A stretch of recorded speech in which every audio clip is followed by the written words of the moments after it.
bi nsem se na bedi nka kire mu no ekoba asa abrante ba ko a o yi na na wawu ana busuafo timbedi hu adanse echese abade ben Steven Abu na di obi adepen nkase e ka we wo sem ne se na anu ada no ana nkase nya 35 years na anu ana ye ni birthday a chese nka wo peka kra na nka nwube na ja woni mrante di agi omani owo eyire baako ana mamienu na se oba aba amanyesemu a formula constituency formula about to mpesu ano on no ye NDC youth organizer oye NDC youth organizer e was formula about to mpesu aso sa branti ana no free man busuafo bedi adanse se eye wono a enti anu a ene na nya asem ketua bese don hwere nwotwe ana DC ye wa dancing off ye kusi junior o timi kope excavator ediba ya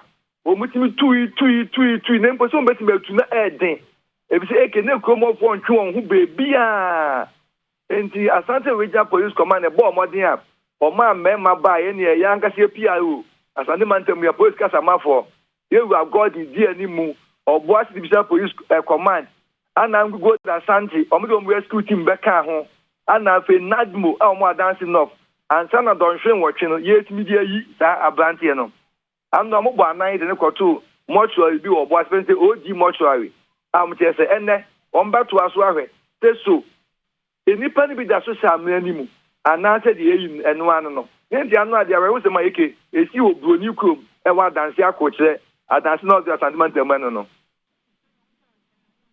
tucha na say omo first night na de no bugu mu oh se wo hwe dia am na maso to form na chese eyade a wo mo eye omo ye pa ama empanifo bi ko adi piepiem se sa empanifo no omo commission ewom omo chese obi ti se omo assembly member ho omo chese Mr. Edmond Tano ono kwa se mante no ekutuba emeni di owunu ba owunu nia kasai na okache me se omo ma meni abusuafo nyina kabi asade na ehu enti omo ye na anajo enti aditi anopa uhu tejuma bi ekoso me kai se na nse cooperation vanguard fo ko bo amra ne ho banya sa amra na ehu nenso eje den ya ogbade ho ban no beda omo ko da no omo so abeye because komo no omo ti mi fa ejanan ne so saa ko pie amra ni mo badu ko yi eduma san so ba enti ya de no omo ya chesa no ade nyakopon endia fofia sa se mi dim ko siye enti eke asas na ade ni pado do pa no nya de ya tumi ahu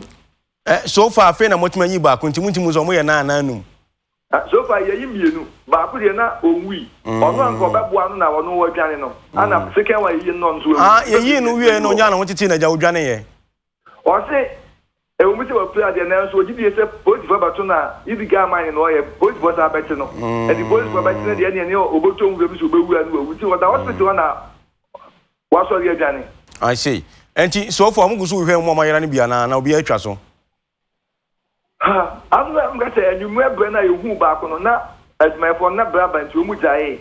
And to the end of Payafina, Yanam Kwaswa, yes, I'll call Amnanusia Professor Excavator near you, and about Kwasway, and I said to say, why won't I kick us animal was a rescue operation and say assembly no, and I'm not move for an Akuman 180 Sedgmano? What? Okay, not one of an copy on the acquaintance, come for Nancy and no the pickers and the savos. Ana omo di you enti eya kakwa na DC o wa dancing off ye we kwakusi junior oko ha excavator edivai ana ngugo da Asante omo di omo rescue team beka ho ana nad before mo dancing off so beka ho na police for ball ban na eke ma ye mfa we ntu ye ho fo se amna de mitidi ye pa se senka kromo po antwe won ho e ma machine ye adwuma ntama Bianca Banton go film. If you say for 8 hours, no, not police vote me mobile. Come up when you know, but we are man, so that excavator not stand at the no much a buba woman. None no more don't move him on back on the Sam Mobile is a gold woman. But woman, you are now a sham, and I say, I hate you, but you know. If you do every crime, police yellow. I was at the man with the book who cry and young cock. Now said, you're my baby, Manka, or more years, so Jennifer was your band. And the Amman said, be a come up one Yabotre, and Anka woman and yen Nisikachi, and Koma, Pima, as my 1 year to my even Cabantian and go from ye, you know, say, a moja air pram on one and yas and Sabia, what sham and answer. Never see a bit me you. Never come for the car year painting, young Chama machine to me, man. They cannot know. I'm not the mood to say Nipa, exotic, and Nipa Petication in Nipa. Ah, Steve, not as an ear question in Anyandia Babongo with some Bijay. Dabby. It can be more than 12 hours. Excavate and set Nipanisha from now. Or in the Tenka can see with Macuino. Or the bucket no stand at Tiana. No, the go one. No come up one so has a mobile man or Macquarie normally. Or Macquarie, so many good woman. It's machine, almost question the machine that you get remove. Yeah, machine, my son, I hear me even more young for a man. Where you come up one and Yanisa. Another day, they can live away. Now, as we see Operation Vanguard for a Baho. Operation Vanguard, tell my to me ye, Abantiana, you said, hello, FM, you breaking news, no, and son and who's Operation Vanguard for the cars me and Saeba. Now, people are calling for soldiers, but that time, no, and to me, and ye, but now soldiers in the Medan, Omabama, soldiers in the Medan, Omapamunipano, and Omabo rescue operation, no. Soldier for now, also Medan. Tana police for the car. I think I come police for the on man at home. It's Omuka movie. And now wait and buy Omuka movie. Division bank. It's not question police for a car almost and quote much at the end of Madia. I think I am. I see. And so far, Nipam Union about what Johnny Bacon's what one once you do. Me pass out of pepe. And see, Omuguso Yajumana or Mochaso. Omuguso Yajumana Mochaso say. What? As I know, I'm not yet banning there. Now, Obian Kwame Airquay Juma, the Nelson McPherson, they were eager some of them. And your mama said, excavate and acquire Juma Bom, Tibia and Aju comes Abaco. But I know pay a corner, and what you are only in daytime, Omian and Aju. But I'm not excavator, no, it's too baby. We don't get some Mokoya, Umbia. And you still we are sure someone will rescue operation cry, and you go to be no more and go for no more. Oh, rescue team there. No, no man now. So much people asking you to buy a point. Oh, the night you are for say, and can almost do a boy, ni power. I'm not going to go. No come up or go to change to a month. And the age of come over. But you need to move in and Casano on a couple of say, a chair with me a boy. And the rescue team there. Now you are eager and come back to Nipana, almost a man at no. But come off one nan Casa. I know with your God, no, actually, you are more first, no, wouldn't know on my mobile. Steven Zacha no pay Yadas in Unchumu. Yeah, and I'm seeing you about Shanty one time, yes, Steven Zacha and report to Fiaco Karewa, Dancing North District, and was Shanty region, Nipa to Nipa 12. None of if you are that 12 figure on Munyane. Ah, interesting. Say Nipa wish a former year, you know, now, Cofonia brain pe good. Good. No wonder you need to carry muja. Okay, young copy three, pray three, you say, if you copy six no year better. Na pay three one so and quaquaphobia movie at and one would young fan tie Ghanaian time to the ano. Akokore here scan, here scan, Cambodian so. Young politics, say another policeman joins NDC race. And page 6 Korean so was say as one see NDC tension escalates. Young fast was the no and shas yanafi yeno nusuko. Also, the tension in the camp of the opposition NDC in the Asawase constituency in Kumasi is escalating. The issue reached a boiling point yesterday when the NDC regional executives refused to collect the nomination forms of Masaud Mubarak as a Mubarak to Mubarak. Mubarak, a staunch NDC member, has made his intentions to contest Asawase NDC parliamentary primaries known by the executives allegedly want to make incumbent Muhammad Mubarak Mutaka go unopposed. Mubarak and his supporters were left disappointed after they met a virtually empty office at the NDC Ashanti Regional Office at Amekom yesterday. The deadline for the submission of forms is today, Friday. Therefore, pressure is mounting on Mubarak and his teaming supporters to officially file for the contest. Some of his supporters openly threatened to cause mayhem if the party's leadership, both in Accra and in Kumasi, denied Mubarak his right to contest for the election. Mama fear no pa. Okay, say na Friday in Tim. Okay. Politics anymore piwum. Nema piwum. Hi.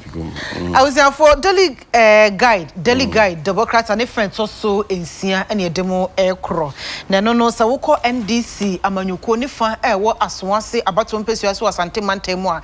Yesi basabasa de mentemwa si bi boba na ya jinsemu achesenya sam ketwa kra. Na ni nyina ne se wo call eye aswanse abato mpesi aso a eye owura Mohammed Mubarak Muntaka wono na chese wo ye mrahwebedwani honom e na opanyin ba ko no so din ade Masawudu Mubarak wono NDC de ma papa e wa aswanse honom wono so initi sa fi wadie kwan bia so wone eye Muntaka ebepem so na ono so NDC parliamentary primaries no so atumi akobi ene o kira enra no person nomination forms no enkono wode ne de ekọ nanso arehusam ne se wo koye no eyade a NDC regional executives no mpanyifo no wo mo anje na jo manje nyina ne se o yes wo de kono koye office wo kwache so obi ante ho ana maka se obi outma asum se manje nomination forms no meka se ne supporters no madwa ne nyina ne se NDC form mpanyifo no one person Muntaka no a no ankasa ono nko atumi ko no postu na ode kopre adwa wote so no na omo so se da bi won be contest no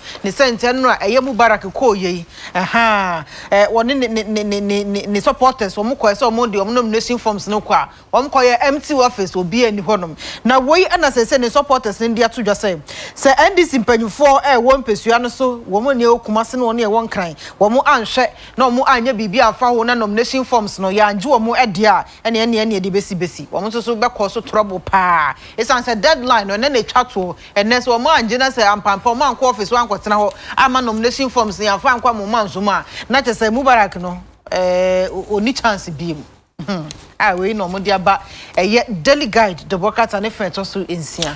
If you are the young papa because the incumbent no Honorable Mubarak Muntaka or strong was Swansea constituency. Also I strong mood so the mood cry was so bit me contest. And I wish you can one side of the story near to you. Say if you are a person party for office voice we suspect kakra. Mutum say then. Or the core party office no near tomb. And when I need to come office so do am say and she said you doing say yes and tell you won't prove you wrong. And I'm saying a deadline. And a deadline one line in wound to we now train am fan corner fee. No Muntaka man no crap the money contest way. Say say Mupim so na fini hu chale wo mu. Still in politics, another policeman joins NDC race. Say na want to police no resign. Yes. Okay. AR Gomda na yeah story. Or say another policeman on the rank Detective Corporal Jones Evans Ayekwa Kumoji. John Evans Ayekwa Kumoji has shared his uniform to join a constituency level primary of the position NDC in the Eastern region. His decision coming on the heels of a similar resignation a few days ago by a superior police officer, former secretary of the Inspector General of Police, who is also contesting on an NDC constituency race, has prompted questions about why many cops with burning political ambitions are in the ranks of the law enforcement agency. And he said, Omusu Yenipa. The 35-year-old police officer who answered his resignation was attached to the Ekropon District Command in the Eastern region, picked his nomination forms from the Okre constituency, Dambotri, an electoral area in which he worked as a cop soon after passing from the training depot 11 years ago. He said he tendered his resignation to the police administration in February 2019, being the first time that two cops were resigning and simultaneously picking nomination forms to contest parliamentary primary of a political party. The developments have attracted a lot of attention on social media. His remarks, which he made shortly after his action hit the public domain, indicate how much subtle political activities he was engaged in, even while in police uniform. I was on for daily guide, Democrats and friends also do 6 and a demo aircraft. Now, what police officer, Bakubiani D, a detective corporal John Evans Ayakwa Kumoji. If you want quickly, you want to win free and this is for you know. Okay. You call one deputy communications officer Emma a NDC party no and was sentimental Alexa Safoje. Alex, what you come watch channel pay? Me use okay. You know what you saying? O treja mpone medini. E de nyame ase na sentiment musu ti saying. was sentiment work or yanke bonibia. You, Yadi Anope, Yanchasam, they say, NDC officer was one constituency. It just them, and wants them to say. Medasi. My main chair on it, I have for Edikano, me, a Jana walk and a mini Jakra walk. Sentinel, I frost him said, a Jawu, Jenny Moon, Church Moon, a veteran. On the Eki. Competition and Casano. Any idea a unity. Competition, as any say, Abia may pay a kunya this what now it was who pay this way then. Atna. And a honor a ban say, Yagin will be a over before in Benku. And the competition, Yana Sanoma will move Fabia, maintain one thing to say no. Ayana expected. Especially when it comes to internal party politics. The Ayana Enyan say a big group, a deep pinchina, or big transit kindness, anoman. And you could do ana afe atra esukra, like the baby ayapon in pay. Enra, Miankasakra no make call me krum koyati, na make nya reports no a videos na one of the aspirants are asawase. Our name is supporters. As in Komo file a nomination. Now, Mukudu regional party office now will be any officer. Normally, you know, a young test this. Yeah, meeting, but it will be a program DNA UBOA, a executive media, and chairman people for now. A 2 hours the following. But administrator there, I was there every day on our office. I am here to find out the reason why I am now a party administrator and Kawala's only office. And she no Bako. You say, Oshe and she say, General Secretary Rural Johnson, a feeding Katia did a tour about 10 parliamentary primacy one. And she sent to say, be a OPA aspirant and I will call a young constituency office now be binti. When to me alpha forms or ultimate court regional office. Now I could teach him, saying us all more, or multi alpha form no. Regional office so cry our mouse Alconyana, which me call a national. Now what me Abakufa a form no. In fact, may ye example be a the current sitting MP Ningo Pram, a honorable Sam George. Medimche or no crown one fan form a constituency of the Foul Kitaka regional office. Now a part of the process they are opinion not in TDC, you know, they make me a kind of say, Tabia, Minia Mubarak, when to me I'm a filing our region NRA, I am yet to call my regional chairman named Penphobia make beside the NTR. They make me advice as a matter of agency and obey to me Aboshi, Alco, via National Party headquarters. No, profile will be anywhere or be seen by agency share party no I.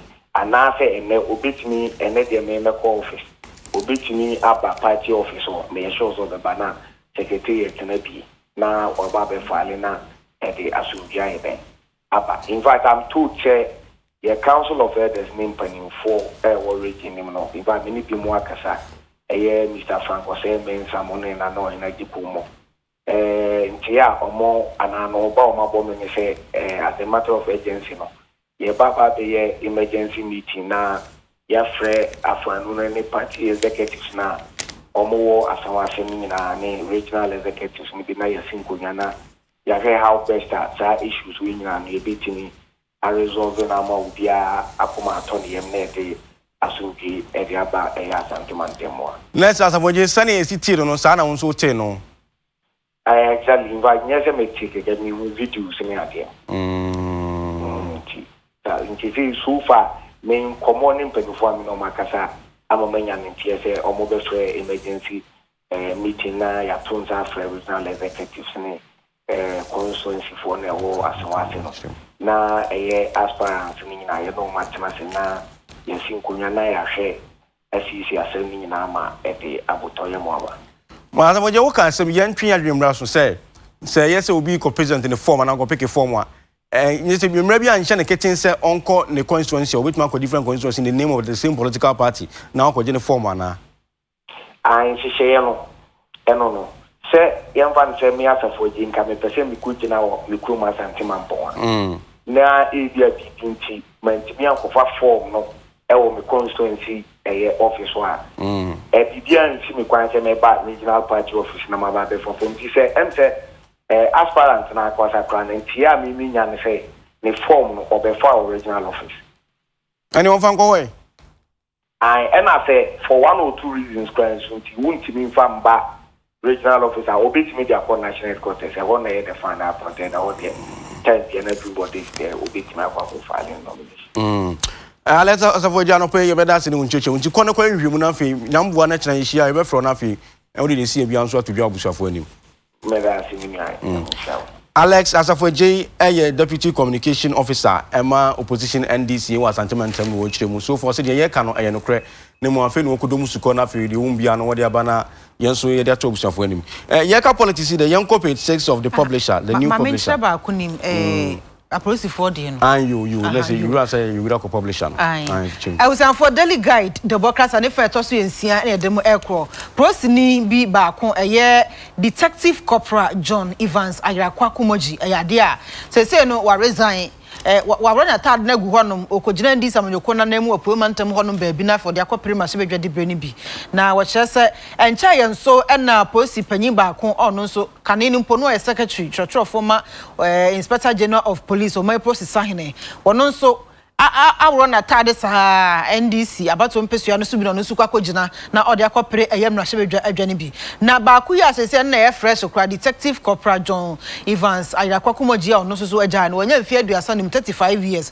na wa kyerese no wo Akropon district command ho poemanta ho na no ye adwuma na sese de wono mu a wakwakofa nomination forms ne bi wo akrabato mpesua so ama ono nso kwan bi aso obetumi agina eye akrabato mpesua so NDC dim na ode akopere ma shebe dwa no na wa kyerese wa ye adwuma wo police mu fie poli duba ko 11 years ni na fia February busumi mu no na kyerese o resign ye o run na mu pabo se police adwuma no nja bi mhwe akai politics ka ba mu na miti police mu ye de asese ono no wokoya amanyosema enya asem ketwa kra na eno na ko social media so a sese de aye nsem bebro na sese kura de na prosifo omo ejeje adwuma kwakoya amanyosemi akyese wei ene ensem a ekoso social media na post ni ya oje adwuma koya amanyosemi ebinum si ene tama na post atade ne so de ene amanyosem de uye bi se sumase pa eno so ne nsama nkrofo ka ebia no ane no achia no ye na dwen se ne o mansi koyam se me kondon NDC ametimi obo amane ma koyi obi ntu asa na mo ebi adwene ho dada se February no resign ebi abede se dada February no resign February this year no resign na me chese ne se bia odwen ho ache odwen ho ni manimu hayi na so police mra na say we declare intention ntamu ansa ni ama period of time say that say bia kabosu yin si amoso me nso go rata de ni go na fi okwakoso se ne nyina yesum ya afia sum ya wosum ye politics na se du bia na akwa bibia o se bia etiwe se bia me MPP ni me kasa me MPP ni o me Ghana ni na so ye NDC ni a NDC ni a if se bia ya atamfo ba nyina NDC nye uwi NDC manifesto bia nga so beton Ghana ana MPP nga so beton Ghana ntino nipa so na dom amanyoko ye nipa na ye kasa 50% plus 1 vote nipa do do beto aba na ye kan nti hia say we to declare intention na na mu bi yes ye hu ahye ma ntumi nya kukudro nkasa bia me NDC na me MPP ni ba ko ma foforo so mutumi ye Sebia asumesime uko America sebia me Republican we public figure pa obi anim no but we Republican we Democrat which as na say ko anim akran tie nsu asade no wa chief of staff for no nso omo de no omo no yes Samuel Abujina po ni eye Francis Asenso bo so kakra na memenye ebi ni ha de but sa obo kan bi yo na ye hwesa ya mpa se no one ye kan paper no fi se o chiremu se do deputy chief of staff no o susu se on be resign position no oni nyina so bia na ma ko gina na ato nso abasa mrahye bedwafo na mrahye bedwam no afia de ba Matisa Asenso be ko ayi bantama o chema bo aje bantama so say on so doctor kokomna kokofu nso na o so sa ko won kan kire me de ba no be sa ko be de ana ono bo cham so ehye ho say so on na ye MP wo ho wo se bantama na yatuni ni say Ghana's answer to America's Florida. Can I so no cry chim crown still also pa nipan so show near so wo near so bibia obian so bi obantama yes and ehon easy also bibia so da unico also mo ji utuma no majo ehon pa and say no credit no be hye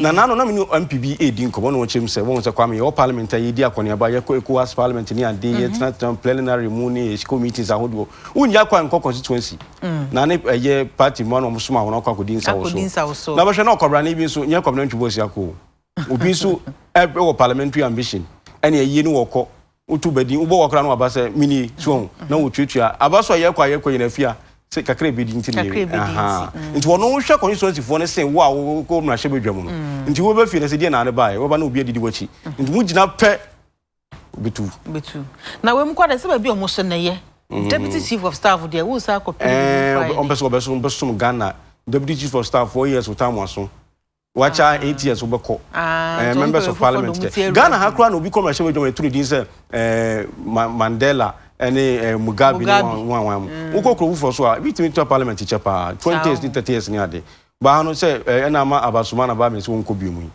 o say wacha sa no mabu no wie school on person mo so ye bi na obi susu se nke be yanka se obi che o parliament the kind of experience as any panel never say no bu chairman some so ami na no na me nam so ami nkofo ka say onye kwan nyina tutu but ukọ parliament out need for bodjuma nti ke man parliamentary responsibility nanka so ami yin so ami free over and so this is a constitution obi MP on representing constituency bia na me nim die nti no nanka o parliament wa wo ye adwuma ma Ghana ne me koso nanso na constituency no obi ani twaka bia Amatiase. Nti kana se ba dwe ho. Jesus sa memumra ne se de wo kan. Kakra. Yamfa Daily Graphic into us was say Adekye refutes architect's allegation, says firm is doing legitimate business and a low fish catch sellers tend to cold store.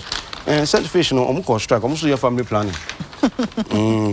Now what kind of story no say smoked fish sellers at the Agbogbloshi market in Accra have turned to frozen fish from cold stores for their business because of inadequate catch from the sea. This has resulted in a high demand for frozen fish in Accra and Tema, with prices shooting upward.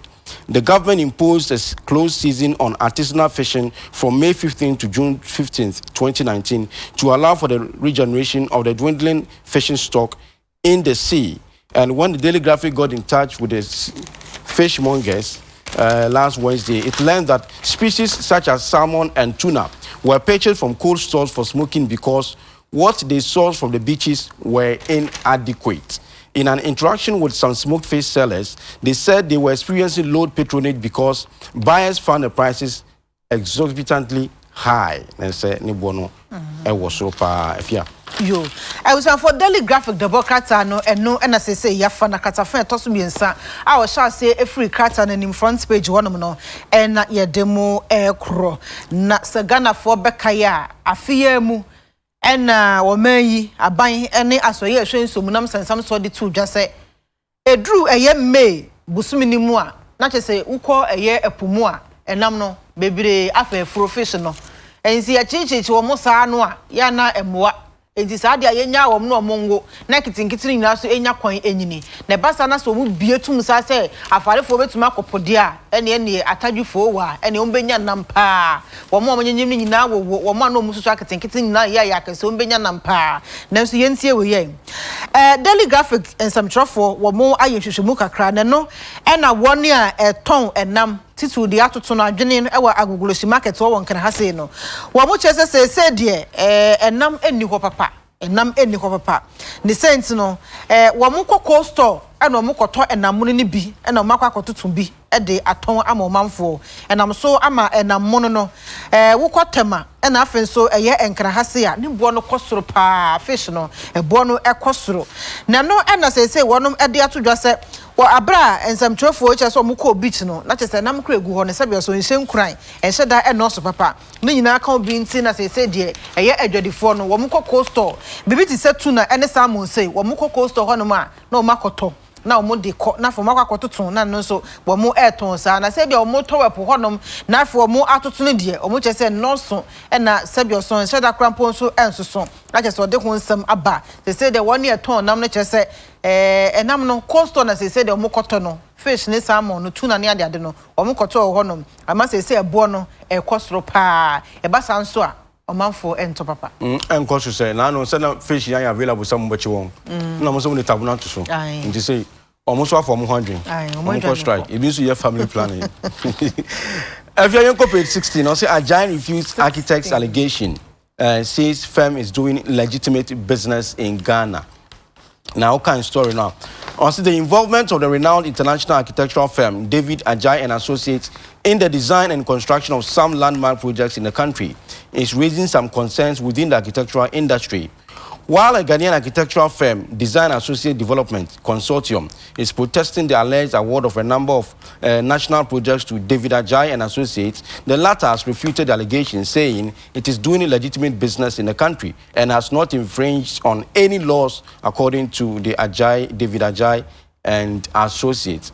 It was also never true that absolute disregard and non-adherence to the principles of transparency, fairness, and equity had played up in the award of projects to the firm. According to the firm, it was in the country to do legitimate business and play to the rules of engagement and operations governing the procurement of professional services by state companies and other bodies. Yo. As for daily graphic, the Democrats and different also Edunsia and a demo aircraw. David Adekye and Associates, one a construction firm, architectural firm, artists or Majidi pa. No, the Ohebu Kraman and no more a year Juma. That is so my bagana has say, I just say, yeah, can contract a year so go monasono. I did more do pa bank contract is so moja no moji. Nano and a Ghanaian architectural firm by concerning the Wahaya dia. I had Design Associates Development Consortium. Almost say, na sa aye David Adekye and Associates foi obufiri hin kra no ma base say de yeso aban contract gu omo na so sa no we de kwan bia so behwehwem e na wo hwem nso a contract na ye de ma omo no ase mu nheda na ko papa o emu nheda na ko papa akwan bia so no we de e wo say yetumi e ka ho asma eye sa Ghanaian architectural firm yi wo mo ede ho petition kra procurement wonom na no e na David Adekye and Associates foi nso so de atodwa say omo do mo ba Ghana ha so mbe ye adwuma kono omo ntete obi ana so e na nya de Ghana mra procurement nya de no so no omo ntie bia so omo bu bia so omo do mo na mo kom pepe omo na mra so e na aju omo adwuma no ne sentence bi ebinum e ka say ye omo je government contract e na ne emu shada e na ho no mo se nya nokre enye no ko mu gina mra so no mo ye omo adwuma omo mu na kire omo ado ai say David Adekye and Associates on one and say National Cathedral no is contract mona yes omo gusu wo ho minimum na no be catch say new chamber no cry omo na kem say chamber dey nyama so because so share one of the papers ni mu a bibi sa wo mu omo chere say dey enyama so yen kan sa anti that bi okofa ba omo nka say omo nya kra no omo say enya emma so say dey enye the right time say it's adie if you are page 24 story bi e wo ho na what twemu so said there was another shake up e wo GRA. Yes. Ghana Revenue Authority. From Swasaba. Also shake up at Customs Division of Ghana Revenue Authority. Now, what kind of story now? Also, there has been a shake up in the top branch of the Customs Division of the Ghana Revenue Authority to support renewed efforts to improve domestic revenue performance by the authority. Two deputy commissioners in charge of operations and preventive, Mr. Seth Jura and Alhaji Seidu Idrisa, respectively, have been reassigned effective Monday, July 22nd. Na say omutina be ebesisa kakra free Monday eko. While Mr. Jura is moving to the tax policy unit at the Ministry of Finance, Alhaji Idrisa is heading to the Volta region as the new commandant of the Customs Academy at Peto. In their place, Mr. Yaubuache Ajiman becomes the new Deputy Commissioner in charge of operations, while Yakubu Seidu becomes the new Deputy Commissioner for Preventive. The Assistant Commissioner in charge of ISO, Mr. Felix Tay Mati Kujo, has been promoted to Deputy Commissioner in charge of Policies and Programs, while Madam Hannah Aqua Sampson takes over as the new Deputy Commissioner for Post-Clearance Audits. The Tema Sector Commander, Dr. Godfred Oko Apia, has also been posted to the Tax Policy Unit of the Ministry of Finance. He will be replaced by Junior Apia Warden, Madam Annabella Piprafuli, and Mr. Akoto Fehin Yao will now be in charge of Customs Technical Services Bureau, while Mr. Julius Canton Aweya becomes the Assistant Commissioner for the Policies and Programs of the office. The Import and Export Department will be headed by Mr. Stanley Collins Esuman Mensah, while Mr. Paul Yao Abibio takes over as the Assistant Commissioner in charge of free zones. Yo, as for Delhi Graphic Democrats and the fair tosso Juno and 924 and a demo aircraft. Now I see who call a year custom division, a year Ghana Revenue Authority GRA, and one ma was so kakra. I just a nyasam kitrakwa, ya is some bre or honum changes. It's a sanye, bebre abba. I'm a binmania J, a binumusu elsugo muyami pa. It's an sebimuchas baby no motson on a hoye. If you messages, oh, he said, there be a baby, a dear quadia, ya dear energy, and a change is now banning ye. What just happened for me, 2 deputy commissioners are normally in charge of operations and preventive. Ora Seth Jira. And after Alhaji said Idrusu Adisa, idea say assistant warnum, ama baby and no more etne domo airco baby for. I just Yamia Duma Joada, a year Busumi the Tosso Junum and Nasa as a free, a besha say a year ejuma. No Chester Ora Jirei, says he had no court tax policy units, our Ministry of Finance, as well as show my sick assembly to your soul. And Alhaji Adisa and so, on also called voter region from Mantem as he said new commandants, our Customs Academy, Petoy, a honum and no airco. And Ora Yao Boache Ajimai, or no sooner says so a new deputy commissioner. I don't know or share operations so much media would also. And Ora Yakubu Sedun so one of my new deputy commissioner, Emma Preventive Honum. Assistant commissioner in charge of ISO, Ora Felix Tay Mate Kujo. One no say no echo yet deputy commissioner, policies and program. And a Mame Hana Aqua Samson so one say we better take over as new deputy commissioner, Emma Post Clearance Units audit, post clearance audits. And now for Kwatema sector commander Honomuswa, Dr. Godfred Oko Apia. One say ya post no tax policy units, our Ministry of Finance. And one say no Orura Junior Apia Warden, and I say Obabesha 9. And a Mame Annabella Pepra Foley, and Orura Akoto. Yao, almost say ombe in charge of Custom Technical Service Bureau Honum, and Ora Julius Canton Iwiwa, one also Assistant Commissioner for Policies and Program, and as a Import and Export Department Honumswa, they say Ora Stanley Collins Esuman Mensah, one a quakodano, and Ora Paul Yao Abibio so one no take over as a Assistant Commissioner on free zones or quakoda ano. Free July 22nd July. And the say yeah, office best son. If you are for Ghanaian times, then you cook at a first also doing Siana for the woman. TUC cautions government ensure Ghana never returns to IMF programs. I know what page 16 center spread. If you go. Okay. Yeah.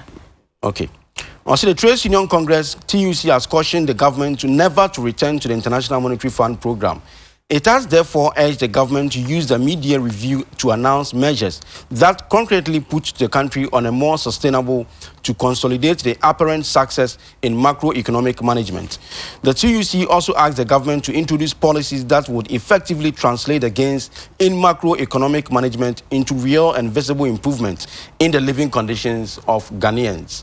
The Congress said this in a statement copied to the Ghanaian Times by TUC after a general meeting held in the central region between June 27 and 28. It said although indicators presented by the Ghana Statistical Service and the Economic Management Team suggest that the economy was growing and there was some relative macroeconomic stability, a lot more needed to be done to address other social challenges as a country. Yo, Ghanaian Times, the Democrats and the fair toss edu ensia, ubie krata ni fin say honum ne demo aircraft. Na no and a trade union congress of 40 UC womu akasa na we de kokobo caution and omdiama aban say ni dema da wonum enhwe and one sam for maiti and question International Monetary Fund a year IMF ahihye no mu ebiemu na wo chese say de aban engineer media review no eso na fe won fa hihye pi hu akwan se de be ya ebetu abo ma maiti kasem tutu nyina no etumi akoye na etumi de abrabo anampo eye enida so etumi abaga na for abrabo mu na TUC asa to aso de ato aban nim se eye policies and amponhye for bebre was so mu etumi edeba eno betumi aboa ama asesa wo mansi kasam ama sebioson and so etumi abam ne koba ne saa dia Ghana for ye betumi enya abrabo foforo achesani da so ewo mu yie pa na no na wo mu ekyerese wo mu ko meeting General Council meeting bi ewo fifi matam Central Region July da neto so aduonu June da neto so aduonu so kwapin da neto so aduonu wotwe no na no achi na dem kwato ato adwenfa ho nyina no otu bi ma Ghanaian Times amjrofo a omonso du bi aba dobokrata imu no na no na ochese wusha Ghana Statistical Service and afi economic management team no indicators ahodo echese kwan bia so na yade omansi kasam na ekoyie pa ekoyie ntutuye ekoyie na so ni kwaso omjeju omabodwusem wo se wo mo ye nema bebre se de beya enima efa omansi kasam ho no betumi agina brane prekope na aboa ama etumi edi enidaso ni yedie apa Ghana fo nyina abrabo mo page 16 story me so ewo ho say squatters evicted from Shaibu slums at Dansoman. Na Anita Nyakun Yurenchi and a story about Ghanaian Times.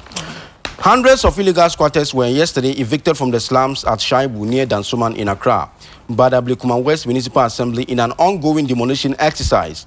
The structures, which were mostly used as places of abode by squatters, were pulled down by an excavator to pave way for dredging of gutters at the area to help prevent floods during rains. When the Ghanaian Times got to the scene at about 9 a.m. in the morning, the excavator was on site demolishing the structures with officials of the assembly supervising the demolition exercise. Armed personnel from the Dansoman Divisional Police Command were there in their numbers to ensure law and order. Scrap dealers had a field day to scavenge some metal, whilst others were cutting electrical wires from the debris and removing pieces of wood from the scene. Other affected squatters who had their structures marked for demolition were seen removing their roofing and carrying other properties into waiting vehicles, whilst others had already moved their properties to a safer location.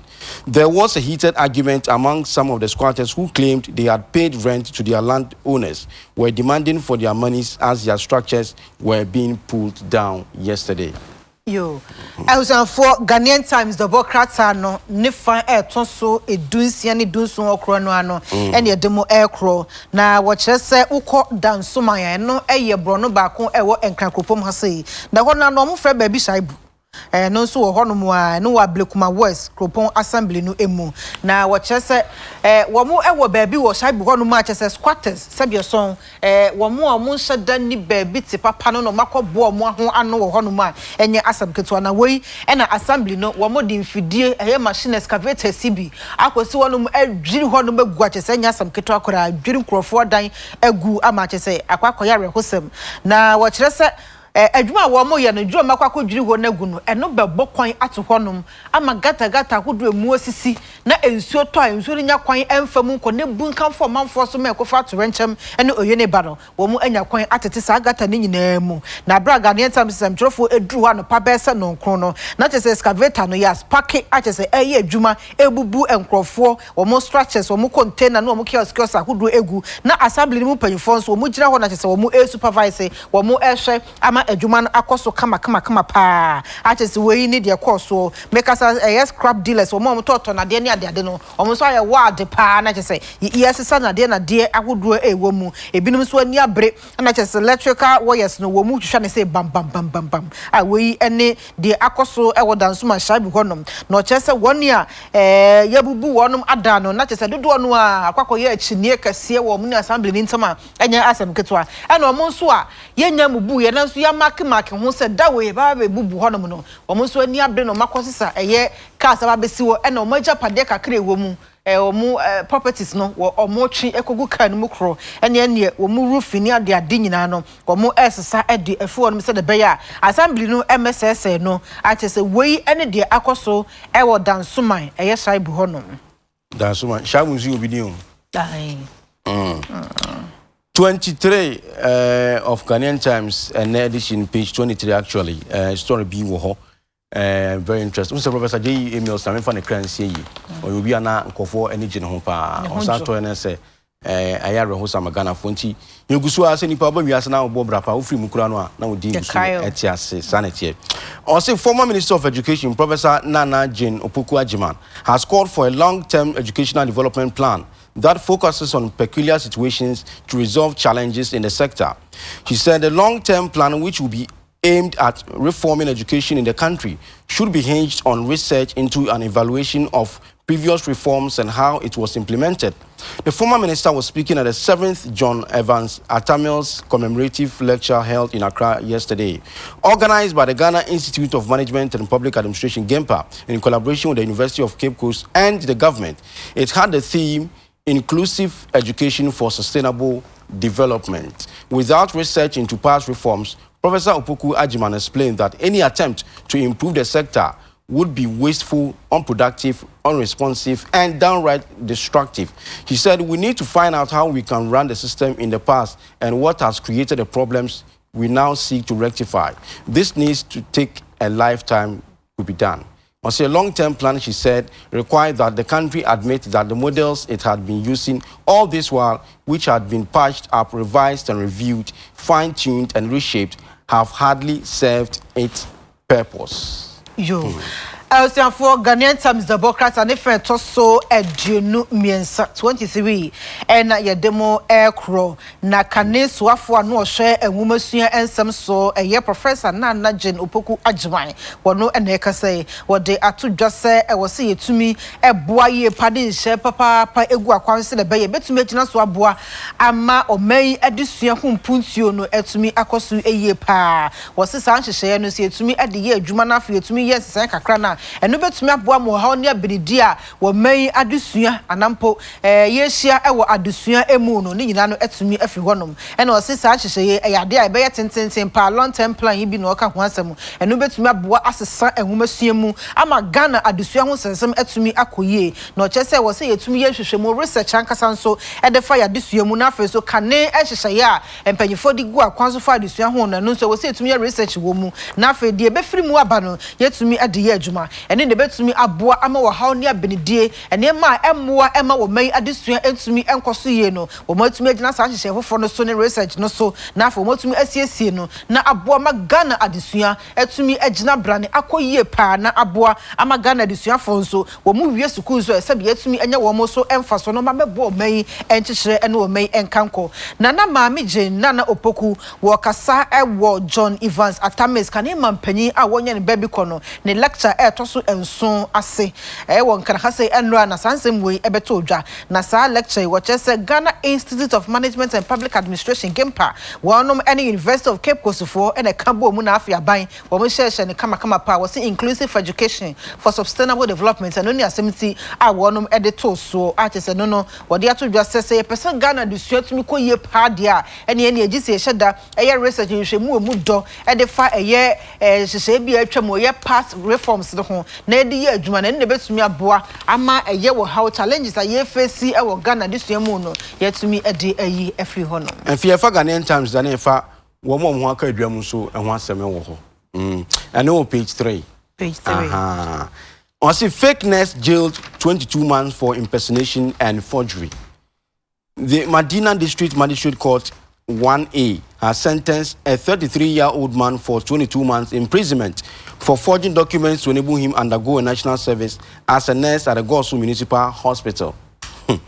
Francis Awini Anafo, who was dismissed from the Nursing and Midwifery Training College, secondly in the Western Region, was convicted by the court presided by Mami Ifua Todima for defrauding by false pretense and impersonation.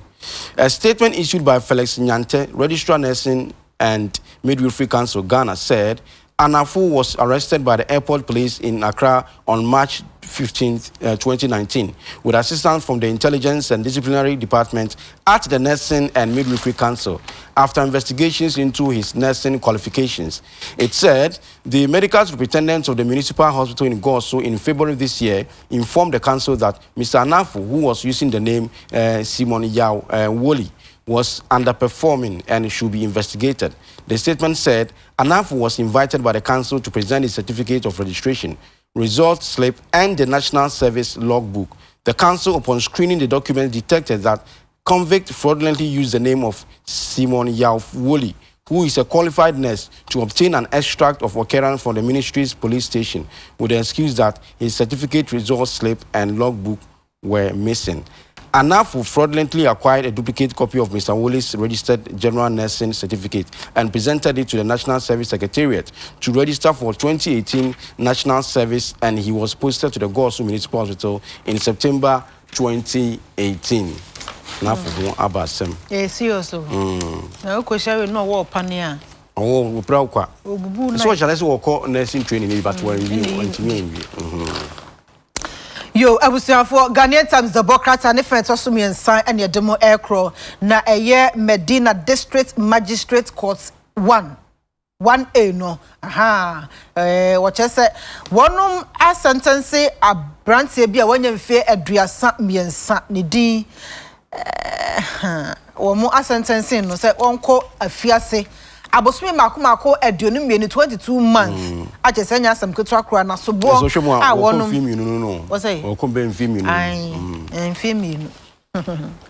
Na so bo mo dia bonu ese abrantie yi wonye nurse ni.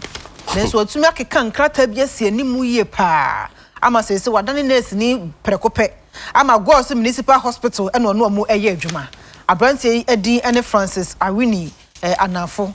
As I say, no, say, one no call nursing and midwifery training college GB. I was second D and no what to mantem.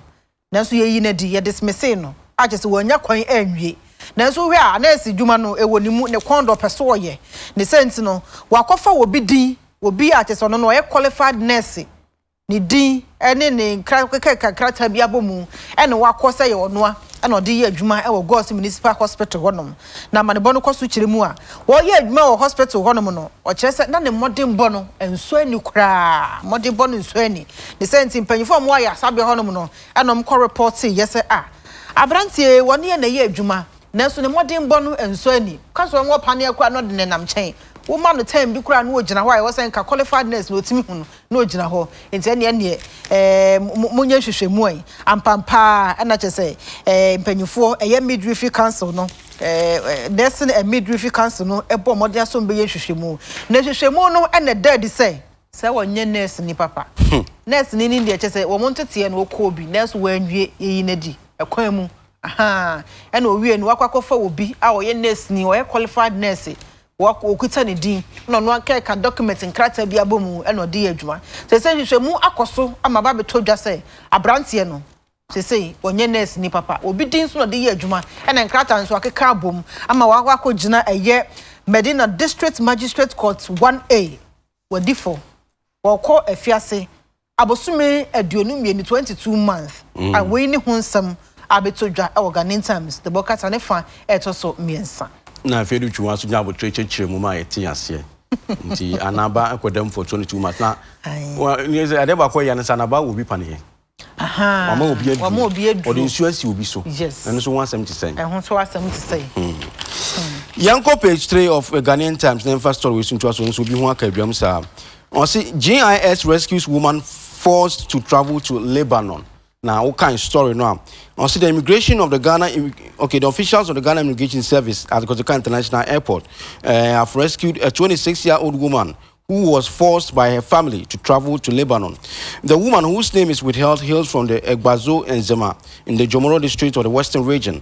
A statement signed by Barbara Sam, Assistant Superintendent of Immigration at Kotoka International Airport, copied to the Ghanaian Times, said the woman was spotted crying at the departure hall of Kotoka International Airport by an officer. It said upon interrogation at the Immigration Fraud Unit, Kotoka International Airport, the victim revealed that she was recruited by one Alberta, who later transferred her to another agent by name Mina in Accra to facilitate her transportation to the Gulf state. The statement said the woman told Ghana Immigration Service officers that she was charged 7,500 Ghana cedis. However, her family was able to raise 2,200 Ghana cedis with a promise to pay the balance on her arrival in the Gulf state. She, however, disclosed that her family had threatened her not to return home should she be refused to travel to Lebanon. The statement says thorough checks on her passport revealed that she had traveled earlier to Saudi Arabia. In a related development, 6 girls aged between 21 and 22 who were also scheduled to travel to Lebanon on board Ethiopian Airlines were intercepted from embarking the journey. Girls in there, and to a drive. I was for Ghanaian Times about Cat and if I toss me a demo aircraft, just a Ghana immigration service for our walk to International Airport. So, Mumbo, Juma ye pa. I'm so Baba will be a 1 year fear at Unisia 26 years. Nabusia 4 forces will change no time, Colebano Cobobra. A dear, a year Ghana immigration service for walk to International Airport. No more to me, I rescue a Baba way, or more to me, at Janama say, when you're into quine and call Lebano Honum Ebimu. A Baba won't be binti, a dear the Bocratano and to me, Anthony D. Amba.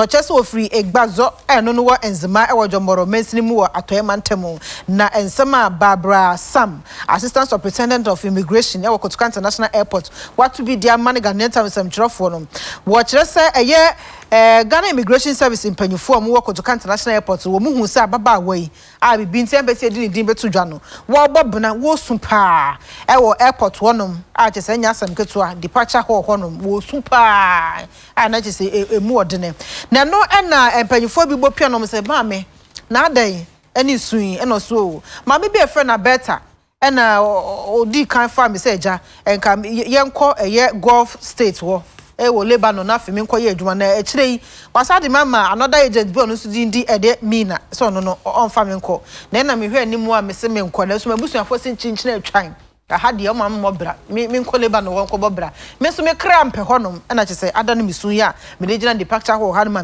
me bobnen na eno na chese GIS mpanyfo chese omni ahwehwemu na chese ye charge abusuafo no 7,500 a me kasa abusuafo na tuamu 2,200 se sababa wori nya kwan kodu Gulf state honom a na chese nkaye no wonum atua ede amano enam so ama sese dia baba no kwa no se wonko so abusuafo na air force na nam so ama sese dia mpanyfo no wo atumi ama ababa wa na assign akwantuo no na de no eto nchen ababa na chese ye hwa ne passport mu no na chese no kwa no watu kwan pen akọ Saudi Arabia na hwe amo no de baaye na chinchina busuafo sase ye pia na ti kwaso onko Lebanon enkoto na bra boso na kwahofo nso no emayo besensia a omonya mfie bese duonu baako ani aduonu mienu so no omo nso so de omo do mu kọ Lebanon hono mu a chese Ethiopia Airlines ibi na chese de omo agu mu chese na omo kofa ede akokwan no a chese woyi ani ensema eno so pie wo Ghanaian Times the broadcast and fa etoso miensa Efiemfa Chronicle 9 twaso yenko yenim you said you confirm Brian what is some join political fray no Minim said the same thing also 2 custom officers join political fray Ghanaians fronting for foreigners in retail business and yes sir na koso also paper bear the Chronicle okay only be so am the be fam na fe yakoye ni mo bi o me wo bi na me ase chief denied access to NDC primary form now story kase per then mo say Tema Roberts deployed chameleon tactics as respray Toyota Corolla used in attacking Rollins Outrider and Tema filling station video ni so oni twa so weekend robbery attempt to be robbery ni crack so e filling station bi o motorway sa o crack Tema motorway kwan so am just Toyota Camry bi na story no e page 3 John Bidi akon this story free Tema by on see the chameleon car Toyota Corolla with registration number JJ991/18 which has been used to torment residents of Tema and its environs for 5 days has finally been seized by the police after it was found abandoned on the Accra-Tema motorway yesterday. Information available to the Chronicle in Tema indicates that police are on routine patrol on the motorway found a black Corolla with the registration number JJ991/18 without any attendant. A search conducted in the car revealed some spent 9mm ammunition shells, presupposing that the occupants might have engaged an unknown group in a gun battle, leading to its abandonment. A careful observation exposed the newly sprayed black color with no number plate fitted to the rear, unlike the front. The front tire, an spare tire popularly known as Take Me Home, are among the few indications that gave it out as the Toyota Corolla used in criminal activities, hence becoming a chameleon car. A dependable police source who spoke to the Chronicle on condition of anonymity stated that having found the car used to commit crimes in the area, they would liaise with the DVLA to establish the true owner of the chameleon vehicle. I was for Chronicle, the Democrats and the Fred Tosumian son and a demo air crew. No, just say chameleon car be a Toyota Corolla and registration number no a JNG 991-18. Aha, dia nkrofo yi won ya omo dia no wo mo ayusu e de ha nkrofo mo wotemane ne mpotemu a chesanya asam ketwa ene be se nanum ni die omo de kaya ha adwen papa e wotema honom na se dia asase ya tumi apaka yi ni won ya omo dia nyina ho ntoma mekowi asaposifo wo mo anya saka yi na wotese ne ejaka ni si wonom saa atutu na jeje mu esi won mo bia ntimu e wo Accra e yetema kwantempo no so enra na se dia kai yetu akodi prosifo nsamo na manebo Chronicle for dia to dwa kire se aprosifo oja omukọ mu petrol anadwo aprobo ibi enom ko hu se black Toyota Corolla ya registration number JNG 991-18 no chesesi hono ma obia entim se medi nkan aka no no na ne omo ebie ye omuhwe mu na chese etu aboba ibi makomako enkono na chese na egu car ni mu na nti omu gidi ye pa se omo de car no kwa akoro ne bo and e bia gun battle bi akoso tuotutu bi akoso no muye o ma kwa jai kai esi enkrane temakwantempo no so achesetepa wo mu eko na no na prosifo e de atodwa se e wo mse na obi antimu de na number plate no kra no gide bi anhye de nim sense no wo mu any DVLA empanyifo bedin sa so pass de be ya nipa poti asa ka no ye ne de ko register ye no betumi ehunu na fe wo mo atoto nsemisa hodo e de amane no afia ye bre na bre on se sorry so and na ye me mama special day and then a birthday Mrs. Arena Jitia, happy birthday to you and then some akajo say you be special party no and you bring your food with your brand didi nti de ho no and ya ye nua dani o MCR Steven ne papa de obura Steven ya odu ne din etade friend Italian burger and then Daniel Papa is 70 years Italian burger nti nyame nkoso ma nkwachenten ahon ni wom na your birthday Daniel so surprise bi ma obi di surprise birthday amount the makan is a surprise in free mu and so say we free bi na one friend send come flash we so flash no friend and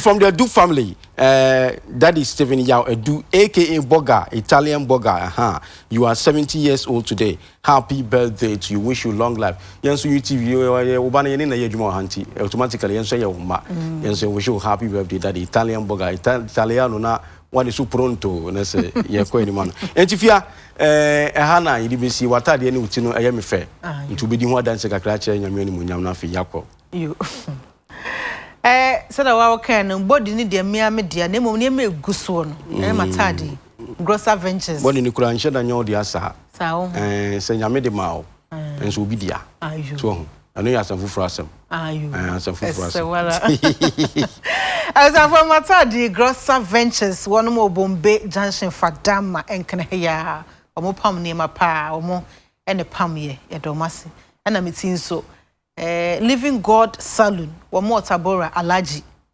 station wa if you know ya sorry na Living God no saloon Living God Saloon ya Otiasifo nyame Otiasifo nyame asantoa ne wo ho ono an saloon santoa na ye miti di amame kwa ne ho dwose na numbu ofofofo etire bi obeya amaw ene eti bokura de jajajajajaja wo botra be kase ya pam asantoa no miti won na ye mame me da was papa nteke ye de besia na ya twen ho ba ne fie ye bedidi na wi a de akomode ho enkomo ne ka se na ebebo mpunimpu ade ba ko ebedi ho nkomo ayate ho din nso ga na enti bibia ye nheda mpemre mu sa friend cryptocurrency kofo di nkofo dream pa nkofo nko ka adwam na no mbo the way demonstration ni ade ete ho so ene ye bedi ho nkomo enti woni munim de asam amete ya ya pe obi wo ho nimdie na fe na yesi ho konya na ye di ho nkomo afa na ba ko nya ntiase o muti kina bi se wutu sa na mo na fa osika samu a no se cryptocurrency ade ho kohye sei na tie na ebeboa mata de hyemi emefe pa na me sure se unso ye wo fe asida kese nkoma okodie fashion okodie fashion e wo atomic down runabout I wish brandtie ho no mo achieve the number no ma na fe unso akọ ompa mama na me mata de na fe bibia akoso nti ye twen ho aba na fe ya to aso mo twen afia Eja okwana odi esia nti ye ba sisi amontwen